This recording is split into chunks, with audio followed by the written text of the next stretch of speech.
The topic I am going to discuss is PHP MyAdmin. ഇപ്പോൾ ഞാൻ നേരത്തെ പറഞ്ഞിട്ടുണ്ടായിരുന്നു നിങ്ങൾ വാമ്പ് സെർവർ ഇൻസ്റ്റാൾ ചെയ്യുമ്പോൾ അല്ലെങ്കിൽ വാമ്പ് പാക്കേജ് ഇൻസ്റ്റാൾ ചെയ്യുമ്പോൾ അതിൻ്റെ കൂടെ രണ്ട് സെർവർ ആപ്ലിക്കേഷൻ അതിൻ്റെ കൂടെ കയറി വരുന്നുണ്ട്. അതായത് അപ്പാഷെ സെർവറും MySQL സെർവറും. ഈ രണ്ട് സെർവറാണ് അതിൻ്റെ കൂടെ ഓട്ടോമാറ്റിക് ആയിട്ട് ഇൻസ്റ്റാൾ ചെയ്യണം.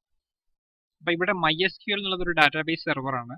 അപ്പോൾ ഈ ഡാറ്റാബേസ് സെർവർ നിങ്ങൾക്ക് കോൺഫിഗർ ചെയ്യണമെന്നുണ്ടെങ്കിൽ യു നീഡ് ആൻ ആപ്ലിക്കേഷൻ, അല്ലെങ്കിൽ ഒരു പുതിയൊരു ഡാറ്റാബേസ് ക്രിയേറ്റ് ചെയ്യണം, അല്ലെങ്കിൽ ഒരു ഡാറ്റാബേസ് സെർവറിനകത്ത് പുതിയ ഡാറ്റാബേസിനുള്ളിൽ നിങ്ങൾക്ക് ടേബിൾസ് ക്രിയേറ്റ് ചെയ്യണം, അല്ലെങ്കിൽ ടേബിൾസ് മാനേജ് ചെയ്യണം.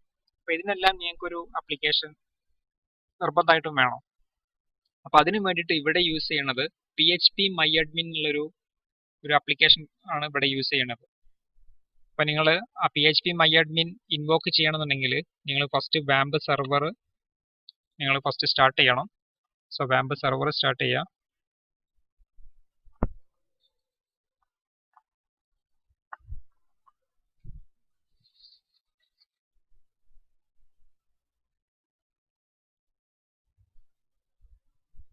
ഓക്കെ, വാമ്പ് സെർവർ സ്റ്റാർട്ട് ആയിട്ടുണ്ട്. അപ്പം നിങ്ങൾ ചെയ്യേണ്ടത് വാമ്പ് സെർവർ സ്റ്റാർട്ട് ആയി കഴിഞ്ഞാൽ നിങ്ങൾ ലോക്കൽ ഹോസ്റ്റ് അടിച്ചു കഴിഞ്ഞാൽ അപ്പാഷെ സെർവറിൻ്റെ ഹോം പേജ് ആണ് നിങ്ങൾക്ക് കിട്ടുക. /PHP MyAdmin ടൈപ്പ് ചെയ്യുക. /PHP MyAdmin എൻ്റർ അടിച്ചു കഴിഞ്ഞാൽ നിങ്ങൾക്ക് ഡാറ്റാബേസ് മാനേജ് ചെയ്യാനുള്ള അല്ലെങ്കിൽ ടേബിൾസ് മാനേജ് ചെയ്യാനുള്ള ഇൻ്റർഫേസ് പേജ് കിട്ടും, ഫസ്റ്റ് പേജ് കിട്ടും. ഓക്കെ, ഇതാണ് PHP MyAdminൻ്റെ ഹോം പേജ്. അപ്പോൾ PHP MyAdmin എന്ന് വെച്ച് കഴിഞ്ഞാൽ ഡാറ്റാബേസ് മാനേജ്മെന്റ് ടൂളാണ്. ഡാറ്റാബേസ് മാനേജ് ചെയ്യാനുള്ള ഒരു ആപ്ലിക്കേഷൻ. ഓക്കെ, അപ്പോൾ ഇവിടെ നമ്മളൊരു ചെറിയൊരു ആപ്ലിക്കേഷൻ ക്രിയേറ്റ് ചെയ്ത് നോക്കാം. ഡാറ്റാബേസ് വെച്ചിട്ടുള്ള ചെറിയൊരു ആപ്ലിക്കേഷൻ ക്രിയേറ്റ് ചെയ്ത് നോക്കാം. PHP ആപ്ലിക്കേഷൻ ക്രിയേറ്റ് ചെയ്ത് നോക്കാം. അപ്പോൾ PHP ആപ്ലിക്കേഷൻ ക്രിയേറ്റ് ചെയ്യുന്നതിന് മുമ്പായിട്ട് നിങ്ങൾ ഫസ്റ്റ് ഡാറ്റാബേസ് ഡിസൈൻ ചെയ്യണം. അതായത് നമ്മുടെ PHP ആപ്ലിക്കേഷന് വേണ്ടിയിട്ടുള്ള ഡാറ്റാബേസ് ഡിസൈൻ ചെയ്യണം. നമ്മൾ ചെയ്യാൻ പോണത് ചെറിയൊരു ലോഗിൻ ഫോം ഉണ്ടാക്കും. അതിനുള്ളിൽ യൂസർ നെയിം പാസ്വേഡും ടൈപ്പ് ചെയ്യും. ലോഗിൻ ബട്ടൺ ക്ലിക്ക് ചെയ്യുമ്പോൾ വേറൊരു PHP പേജിനകത്ത് പോയിട്ട് അങ്ങനെ കറസ്പോണ്ടിങ് യൂസർ ഉണ്ടോ ഇല്ലയോ എന്നുള്ളത് ചെക്ക് ചെയ്യണം. അത് എവിടെയാണ് ചെക്ക് ചെയ്യേണ്ടത്? ഡാറ്റാബേസിനകത്താണ് ചെക്ക് ചെയ്യേണ്ടത്. ഓക്കെ, അപ്പോൾ ഡാറ്റാബേസിനകത്ത് ചെക്ക് ചെയ്യണമെന്നുണ്ടെങ്കിൽ PHP പേജിനകത്ത് നിങ്ങൾ ചെയ്യേണ്ടത് ഡാറ്റാബേസുമായിട്ട് ഫസ്റ്റ് ഒരു കണക്ഷൻ എസ്റ്റാബ്ലിഷ് ചെയ്യണം. ഡാറ്റാബേസിനകത്ത് അങ്ങനെ ഒരു കറസ്പോണ്ടിങ് യൂസർ എൻട്രി ഉണ്ടോ ഇല്ലയോ എന്നുള്ളത് ചെക്ക് ചെയ്യണം. ഉണ്ടെന്നുണ്ടെങ്കിൽ യൂസർ കറസ്പോണ്ടിങ് ഹോം പേജിനകത്തോട്ട് റീഡയറക്റ്റ് ചെയ്യണം. ഇല്ലാന്നുണ്ടെങ്കിൽ ഇൻവാലിഡ് ലോഗിൻ എന്നുള്ള മെസ്സേജ് പ്രിന്റ് ചെയ്തിട്ട് ബാക്ക് ടു നമ്മുടെ നോർമൽ ഹോം പേജിനകത്തോട്ട്, അതായത് വീണ്ടും ലോഗിൻ ഇൻഫർമേഷൻ കൊടുക്കാനുള്ള പേജിനകത്തോട്ട് റീഡയറക്റ്റ് ചെയ്യണം. അപ്പോൾ ഇവിടെ നിങ്ങൾ ഫസ്റ്റ് ചെയ്യേണ്ടത് ഒരു ഡാറ്റാബേസ് ക്രിയേറ്റ് ചെയ്യണം. ഒരു ഡാറ്റാബേസ് ക്രിയേറ്റ് ചെയ്യാൻ വേണ്ടിയിട്ട് നിങ്ങൾ ചെയ്യേണ്ടത് ന്യൂ ക്ലിക്ക് ചെയ്യുക.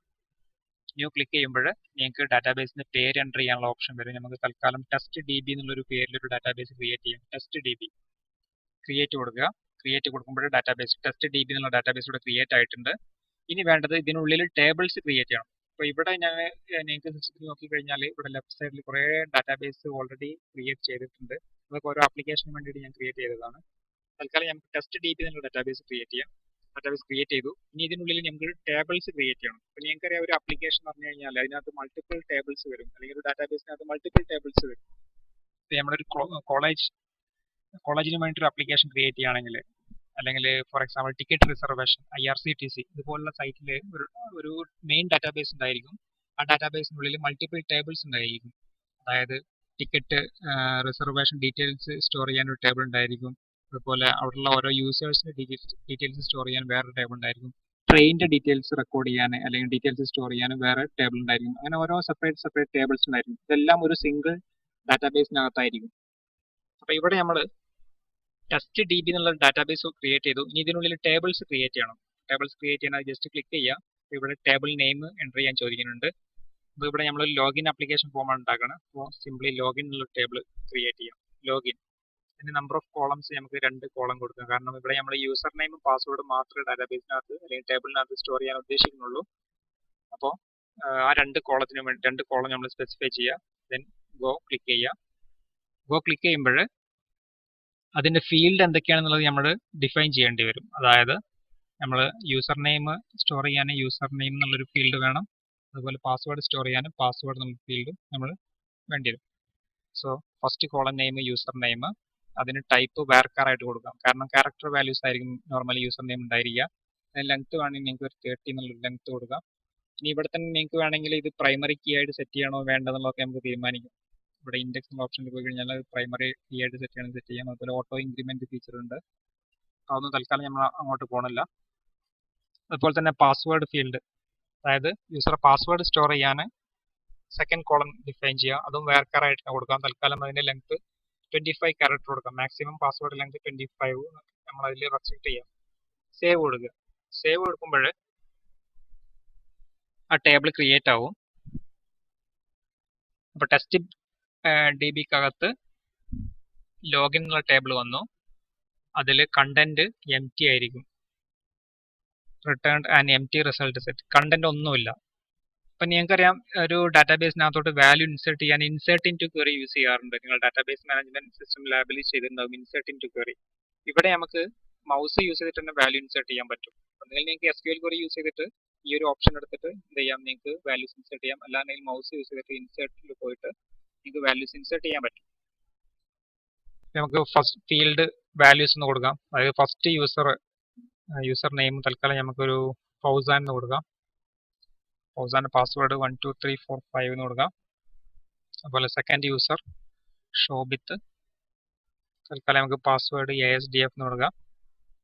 ഗോ കൊടുത്തു കഴിഞ്ഞാൽ ഈ രണ്ട് യൂസറേയും ആ ഒരു ടേബിളിനകത്തോട്ട് ഇൻസേർട്ട് ആവും. നോർമലി നിങ്ങൾ ചെയ്യേണ്ടത് ഇതൊരു പ്രോഗ്രാം യൂസ് ചെയ്തിട്ടാണ് ഇത് ചെയ്യേണ്ടത്. അതായത് ഒരു രജിസ്ട്രേഷൻ ഫോം ഉണ്ടാക്കണം, എന്നിട്ട് രജിസ്റ്റർ എന്നുള്ള ബട്ടൺ അടിക്കുമ്പോൾ ഡാറ്റാബേസിനകത്തോട്ട് ഇൻസേർട്ട് ചെയ്യാനുള്ള കോഡ് നിങ്ങൾ PHP എഴുതണം. തൽക്കാലം നമ്മൾ ലോഗിൻ ഡീറ്റെയിൽസ് ഓൾറെഡി ഡാറ്റാബേസിനകത്ത് കീപ്പ് ചെയ്ത് വെക്കുകയാണ്. ഇപ്പോൾ ബ്രൗസ് അടിക്കുകയാണെങ്കിൽ നിങ്ങൾക്ക് ആ രണ്ട് യൂസറിന്റെ ഡീറ്റെയിൽസ് ഇതിനകത്ത് കാണാൻ പറ്റും. 12345 ഷോബിത്ത് ASDF.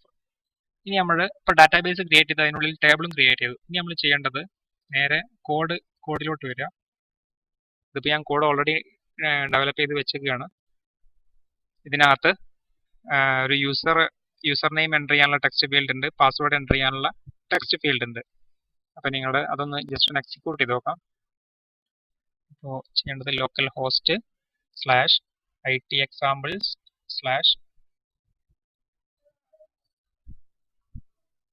login db.html. ഈ ഒരു പേജാണ്, ഈ ഒരു HTML ഫയലാണ് നമ്മൾ എക്സിക്യൂട്ട് ചെയ്യാൻ ഉദ്ദേശിക്കുന്നത്. ഓക്കെ, ഇവിടെ നമ്മൾ കറസ്പോണ്ടിങ് യൂസർ നെയിമും പാസ്വേഡും എൻ്റർ ചെയ്യണം.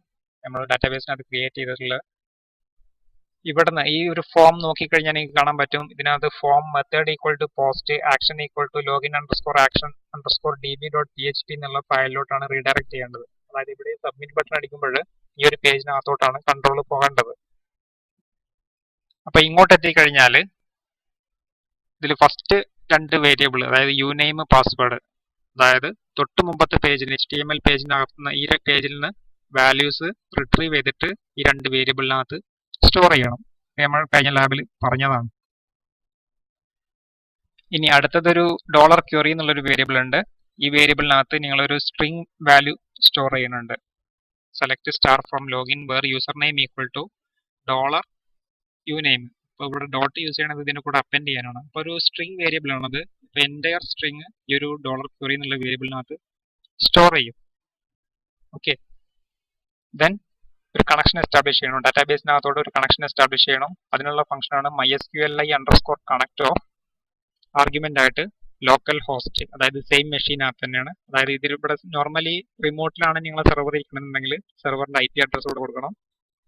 ദെൻ ആ ഡാറ്റാബേസിനകത്തോട്ട് കയറാനുള്ള റൂട്ട് എന്നുള്ള ഒരു പാസ്വേഡ്, ഒരു യൂസർ നെയിം, അത് നിങ്ങൾ വാമ്പ് ഇൻസ്റ്റാൾ ചെയ്യുമ്പോൾ കോൺഫിഗർ ചെയ്തിട്ടുണ്ടാകും ഒരു യൂസർ നെയിം പാസ്വേഡും. അപ്പോൾ ആ യൂസർ നെയിം ആണ് ഇവിടെ കൊടുക്കേണ്ടത്. ഇവിടെ റൂട്ട് എന്നുള്ള യൂസറാണ്. പാസ്വേഡ് ഞാൻ ഇൻസ്റ്റാളേഷൻ ടൈമിൽ MT ആണ് കൊടുത്തത്. അപ്പോൾ MT password. Then database name. അപ്പോൾ ഇവിടെ നമ്മൾ ടെസ്റ്റ് DB ആണ് നമ്മൾ ഡാറ്റാബേസിന്റെ പേര് കൊടുത്തുള്ളത്. So test DB. ഓക്കെ, ഇനി അടുത്ത സ്റ്റേറ്റ്മെന്റ് എന്താണ്? MySQL_query connection query. അപ്പോൾ ഇവിടെയുള്ള ഈ ക്വറി എക്സിക്യൂട്ട് ചെയ്യണം. അപ്പോൾ അവിടെ ഫസ്റ്റ് ആർഗ്യുമെന്റ് നിങ്ങൾ കണക്ഷൻ എസ്റ്റാബ്ലിഷ് ചെയ്യുമ്പോൾ ഒരു കണക്ഷൻ ഹാൻഡ്ലർ കിട്ടിയിട്ടുണ്ട്. ആ കണക്ഷൻ ഫസ്റ്റ് ആർഗ്യുമെന്റ് ആയിട്ട് കൊടുക്കുക. സെക്കൻഡ് ആർഗ്യുമെന്റ് നിങ്ങൾക്ക് എന്ത് ക്വറിയാണ് എക്സിക്യൂട്ട് ചെയ്യേണ്ടത് അത് കൊടുക്കുക. ദെൻ അടുത്തത് ക്വറി എക്സിക്യൂട്ട് ചെയ്ത് കഴിഞ്ഞാൽ നിങ്ങൾക്ക് സെറ്റ് ഓഫ് റിസൾട്ട് കിട്ടിയിട്ടുണ്ടാവും. അത് ഈ റിസൾട്ടിനകത്ത് ഉണ്ടായിരിക്കും. ഇനി ആ ഒരു റിസൾട്ടിനകത്ത് നിന്ന് ഇവിടെ സെലക്ട് സ്റ്റാർ ആണ് നമ്മൾ യൂസ് ചെയ്തിട്ടുള്ളത്. സോ സെറ്റ് ഓഫ് റിസൾട്ട് കിട്ടിയിട്ടുണ്ടായിരിക്കും. പക്ഷേ ഈ ഒരു കേസിൽ ഒരു പർട്ടിക്കുലർ യൂസർ നെയിമും ഒരു പർട്ടിക്കുലർ പാസ്വേഡും മാത്രമേ ഉള്ളൂ. തൊട്ട് മേലത്തെ സ്റ്റേറ്റ്മെന്റിൽ നമ്മൾ അതിലെ ഓരോ റോയും ക്രിയേറ്റ് ചെയ്യണം. സെലക്ട് സ്റ്റാർ ആണ് നമ്മൾ യൂസ് ചെയ്ത ക്വറി. അപ്പോൾ സെറ്റ് ഓഫ് റിസൾട്ട് കിട്ടുന്നതായിരിക്കും. ഇവിടെ നമുക്ക് ഒറ്റ റോ കിട്ടിയിട്ടുള്ളൂ. നോർമലി ഇവിടെ ഒരു ലൂപ്പാണ് യൂസ് ചെയ്യുക. ഇവിടെ നമുക്ക് ഒറ്റ റോ കിട്ടിയ കാരണമാണ് നമ്മൾ ഈഫ് സ്റ്റേറ്റ്മെന്റ് യൂസ് ചെയ്തത്. അപ്പോൾ ആ റോനെ അവിടുന്ന് ഫെച്ച് ചെയ്തിട്ട് ഡാറ്റാബേസിൽ നിന്ന് ഫെച്ച് ചെയ്തിട്ട് ടേബിളിൽ നിന്ന് ഫെച്ച് ചെയ്തിട്ട് അത് $റോ എന്നുള്ള വേരിയബിൾ അത് സ്റ്റോർ ചെയ്യും. So if of $row equal to പറഞ്ഞു കഴിഞ്ഞാൽ ഈഫ് ഓഫ് ട്രൂ എന്നുള്ള മീനിങ് ആണ്. അതായത് ആ കറസ്പോണ്ടിങ് റോ ടേബിൾ കിട്ടിയിട്ടുണ്ടെന്നുണ്ടെങ്കിൽ ഈഫ് ഓഫ് ട്രൂ, ഇല്ലാന്നുണ്ടെങ്കിൽ ഫാൾസ് ആയിരിക്കും. അപ്പോൾ ഈഫ് ഓഫ് ട്രൂ ആണെങ്കിൽ login success, else invalid login, then database close ചെയ്യാം. ഇനി നമുക്ക് ഈ ആപ്ലിക്കേഷൻ ഒന്ന് റൺ ചെയ്ത് നോക്കാം. അപ്പോൾ ഇവിടെ നമ്മൾ യൂസർ നെയിം ഫൗസാന്റെ പാസ്വേഡ് ഒന്ന് ടൈപ്പ് ചെയ്ത് നോക്കാം. 1 2 3 4 5. ലോഗിൻ ക്ലിക്ക് ചെയ്യുമ്പോൾ ലോഗിൻ സക്സസ് എന്നുള്ള മെസ്സേജ് വന്നിട്ടുണ്ട്. ഓക്കെ, നോർമലി ഇത് ഫൗസാന്റെ ഹോം പേജിലോട്ടാണ് റീഡയറക്ട് ചെയ്യേണ്ടത്. തൽക്കാലം നമുക്ക് ആ സെയിം പേജിനകത്ത് തന്നെ ഇവിടെ പ്രിന്റ് ചെയ്യുകയാണ് ചെയ്തിട്ടുള്ളത്. അതുപോലെ ഫൗസാന്റെ പാസ്വേഡ് ഒന്ന് റോങ് പാസ്വേഡ് കൊടുത്തു നോക്കാം. Invalid login. ഓക്കെ, അപ്പോൾ ഇത് ഡാറ്റാബേസിൽ നിന്നാണ് ഫെച്ച് ചെയ്തിട്ട് എടുത്തിട്ടുള്ളത്. അപ്പോൾ ഇങ്ങനെയാണ് സിമ്പിളായിട്ട് ഒരു PHP യൂസ് ചെയ്തിട്ട് ഡാറ്റാബേസ് ആപ്ലിക്കേഷൻ ക്രിയേറ്റ് ചെയ്യാം. ഇനി നോർമലി വലിയ വലിയ ആപ്ലിക്കേഷൻ ഒക്കെ ആണെന്നുണ്ടെങ്കിൽ നിങ്ങൾ ഇവിടെ ഇതിന് പകരം ഒരു PHP യൂസ് ചെയ്തിട്ട് അല്ലെങ്കിൽ ജാവാസ്ക്രിപ്റ്റ് യൂസ് ചെയ്തിട്ട് ഇവിടെ നിന്ന് നിങ്ങൾക്ക് വേറെ പേജിലോട്ട് റീഡയറക്ട് ചെയ്യാനുള്ള മെസ്സേജ് എഴുതും. window.location.href equal to എന്ന് പറഞ്ഞിട്ട് നിങ്ങൾ ആ കറസ്പോണ്ടിങ് പാത്ത് കൊടുത്തു കഴിഞ്ഞാൽ ആ പേജിലോട്ട് റീഡയറക്ട് ചെയ്ത് പോകും. അങ്ങനെ ഒരു ജാവാസ്ക്രിപ്റ്റ് യൂസ് ചെയ്യാം. ഓക്കെ,